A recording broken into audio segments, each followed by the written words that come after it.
मेरी आपसे अपील है कि हिस्सेदारी की लड़ाई में आप शामिल हो जाइए। और जो लोग गैरों के पास उनकी चौखट पर जाकर टिकट की भीख मांग रहे हैं, जो रो रहे हैं, मैं उनसे अपील कर रहा हूं मेरे भाइयों और बहनों से, आप आओ हमारे पास, टिकट हम बांटेंगे, आप बांटेंगे। आप कब तक किसी के पास जाकर झोली फैलाकर भीख मांगोगे? यह आपका हक है, आपकी हिस्सेदारी की आपको लड़ाई लड़ना है। मेरी आपसे गुजारिश है कि डरने और घबराने की जरूरत नहीं है। जो समाजवादी आरएलडी में है, अखिलेश सबको बुलाकर कह रहे जाओ तुमको मैं एमएलसी का टिकट दे दूंगा। इनको एक लॉलीपॉप देकर और ये इन बेचारों को, मासूम लोगों को इनको खिलौने देकर फुसलाया जा रहा है और बरसों से इनका इस्तेसाल किया जा रहा है। कितने एमएलसी देंगे? क्या 500 एमएलसी की सीटें उत्तर प्रदेश में? अरे होश के नाखून लो, होश में आओ, आज अपनी ताकत दिखाओ, मुत्तहिदा तौर पर अपने वोट का इस्तेमाल करो। कब तक आप डर डर कर अरे ये ऐसा होगा, कभी वो होगा? याद रखिए, आपके वोटों से बीजेपी नहीं जीत रही है। बीजेपी अगर जीत रही है तो अखिलेश यादव की और बीएसपी की नाहली की वजह से जीत रही है। 2014 का चुनाव क्यों हार गए अखिलेश पार्लियामेंट का? 2017 का चुनाव सपा और बीएसपी कांग्रेस क्यों हारी? 2019 का लोकसभा का चुनाव सपा और बीएसपी मिलकर लड़े, क्यों हारे? याद रखिए, इन लोगों की नाहली की वजह से आपसे मैं अपील कर रहा हूं कि अपने घर में चिराग जलाइए। जो बाहर तूफान हमारे घरों के अतराफ इर्द गिर्द मंडला रहा है, उस तूफान का मुकाबला पहले आपको करना पड़ेगा। उस तूफान का मुकाबला आपको करना पड़ेगा। सिर्फ रोने से या जज्बाती नारों से, तकारीर से तूफान नहीं चले जाएंगे। तूफान का अगर रुख मोड़ना है, अगर इन काले बादलों को छटना है तो मुत्तहिद हो जाओ, एक सियासी ताकत बनो। इस हिस्सेदारी की लड़ाई जो भागीदारी परिवर्तन मोर्चा बाबू सिंह कुशवाहा की क़यादत में हम लड़ रहे हैं, आपसे अपील है कि आप उसका साथ दीजिए। बेखौफ होकर 10 तारीख के दिन अपने घर से निकलिए और पतंग के निशान पर बटन दबाइए उस उंगली को उठाकर और अपनी पार्टी को कामयाब और कामरान करिए। याद रखिए, मजलिस इस चुनाव में भी आई है और इंशाअल्लाह अल्लाह जब तक मुझे आपकी दुआओं पर जिंदा रखेगा, मैं उत्तर प्रदेश नहीं भारत के कोने कोने में जाऊंगा, हर उस कमजोर और मजलूम का हाथ पकड़ूंगा, उसकी नाइंसाफी की दास्तान को बताऊंगा, उसके हक के लिए लड़ूंगा। ये आपसे मैं वादा करता हूं। आइए एक नए दौर का आगाज करिए। उत्तर प्रदेश में एक नई तारीख को रकम करते हुए 10 तारीख के दिन जहां पर हमारे प्रत्याशी हैं मजलिस के और भागीदारी परिवर्तन मोर्चा के, उनके हक में अपने वोट का इस्तेमाल करिए। और इंशाअल्लाह अल्लाह ने चाहा जो फिजिकल रैली की इजाजत मिलेगी तो मैं आपके विधानसभा में आऊंगा और आपसे फर्दन फर्दन सलाम दुआ भी होगी। आप दुआ फरमाइए मजलिस की कामयाबी के लिए और पुरुम्मीद रहिए, हिम्मत और हौसले से काम करिए। मेरे अजीज दोस्तों और बुजुर्गों, ये नारा मजलिस का है कि अब नून रोटी नहीं खाएंगे, दरी नहीं बिछाएंगे, पतंग को जिताएंगे। और याद रखो, आप अपने वोट से आप अपनी पार्टी को कामयाब और कामरान करिए। मैं अपने गयूर नौजवानों से अपील करना चाहता हूं, जो कौम अपना हक लेना नहीं जानती, उस कौम को हक तो दूर की बात भीख भी नहीं दिया जाता। उठो और अपने हक को छीनो। जमहूरियत आपको इस बात की इजाजत देती है, भारत का अम्बेडकर का बनाया हुआ संविधान आपको इस बात की इजाजत देता है कि आप अपने वोट के जरिए अपने हुकूक को मनाइए। और जो लोग आंख बंद करके वोट देने की बात करते हैं, मैं उनसे दर्दमंदाना अपील करूंगा, तुम गैरों की गुलामी को गवारा कर सकते हो, मगर अपने ही हाथ से अपनी बेइज्जती को गवारा कर सकते हो। लेकिन अपनों की इज्जत करना इनके लिए दुश्वार है। अपनों की इज्जत करना इनके लिए बड़ा दुश्वार है। मेरे अजीज दोस्तों और बुजुर्गों, गढ़मुक्तेश्वर में हमने देखा कि चुनाव से पहले सपा ने 3-3 कैंडिडेट चेंज कर दिए, 3-3 कैंडिडेट चेंज कर दिए।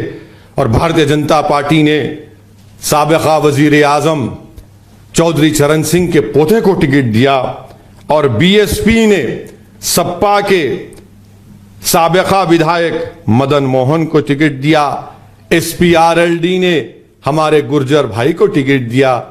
जो अल्पसंख्यक समाज की बात करते हैं इन पार्टियों में रहकर, जो आंख बंद करके वोट डालने की बात करते हैं, बताओ तुम्हारा क्या हिस्सा है? कहां गया तुम्हारा, कहां गई तुम्हारी आवाज? तो आपको यह कहा जाएगा कि आप दरी बिछाओ, आंख बंद करके बैठ जाओ, तुम हमारे गुलाम हो, तुम हमारे कैदी हो। नहीं मेरे अजीज दोस्तों और बुजुर्गों, मैं गढ़मुक्तेश्वर की जनता से अपील करना चाह रहा हूं कि आपके पास बहुत से मसाइल हैं। महिलाओं के लिए कॉलेज नहीं है, आप मंजलिस पार्टी को वोट दीजिए, कामयाब करिए, महिलाओं के कॉलेज का मसला हम हल करेंगे।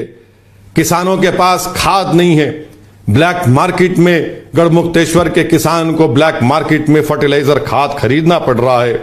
बेरोजगार नौजवान दिल्ली हापुड़ जाता है नौकरी ढूंढने के लिए। बताइए फिर ये डबल इंजन की सरकार ने क्या किया? डबल इंजन की सरकार ने उत्तर प्रदेश को बर्बाद करके रख दिया।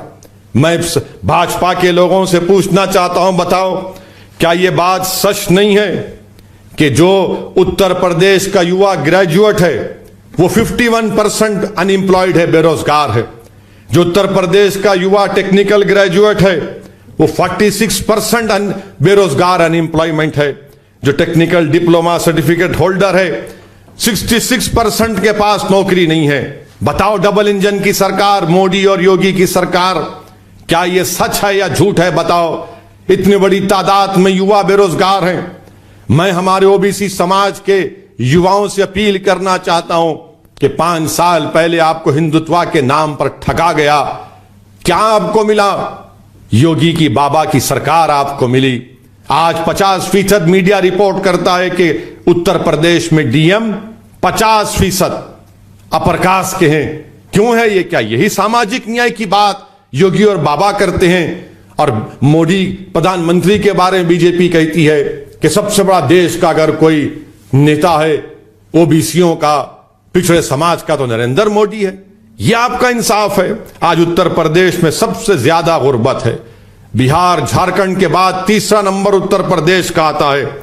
यहां पर कैपिटा इनकम कितना बड़ा बताओ भाजपा वालों? सिर्फ 9% पर कैपिटा इनकम बड़ा। आखिर क्यों? जब डबल इंजन की सरकार आपकी है तो फिर यह क्यों नहीं किया जाता?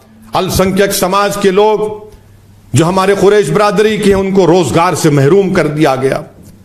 उनके बच्चे स्कूलों को नहीं जाते। मगर बीफ का एक्सपोर्ट उत्तर प्रदेश में सबसे ज्यादा होता है। पूरे भारत में सबसे ज्यादा अगर बीफ कटकर सारी दुनिया में जाता है तो उत्तर प्रदेश से जाता है, भारत से। यानी उसमें कौन लोग हैं? क्या उसमें अल्पसंख्यक समाज के लोग के साथ दूसरे लोग भी आ गए? मगर जो गरीब, जो एक दुकान खोलकर अपना कारोबार करना चाहता, उसको नहीं किया जाता। स्लॉटर हाउसेस का परमिशन क्यों नहीं देती होगी सरकार?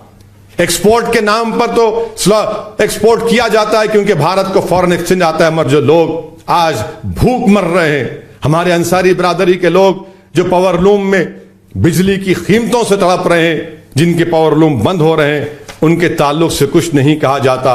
आज एमआईएम पार्टी पर इल्जाम लगाने वालों, बताओ क्या यह बात सच नहीं है कि मुस्लिम माइनॉरिटी के उत्तर प्रदेश में 71% 15 साल के बच्चे अनपढ़ क्यों हैं? या फिर अगर अनपढ़ नहीं है तो सिर्फ प्राइमरी लेवल तक क्यों पढ़ते हैं? किससे सवाल करेंगे आप? आंख बंद करके बैठे थे ना। जो आज आंख बंद कर बैठने के लिए कहते हैं, मैं तुमसे पूछ रहा हूं, बताओ इतने 71% मुस्लिम माइनॉरिटी के बच्चे 15 साल के लिटरेट क्यों या सिर्फ प्राइमरी लेवल तक क्यों पढ़ते हैं? बताओ इलिटरेसी मुस्लिम माइनॉरिटी में 40% क्यों है? क्या मैं जिम्मेदार हूं इसका? जिसको सत्ता मिली 1-1, 2-2 मर्तबा, 3-3 मर्तबा मुख्यमंत्री बने, बताओ तुमने कौन सा सामाजिक न्याय किया?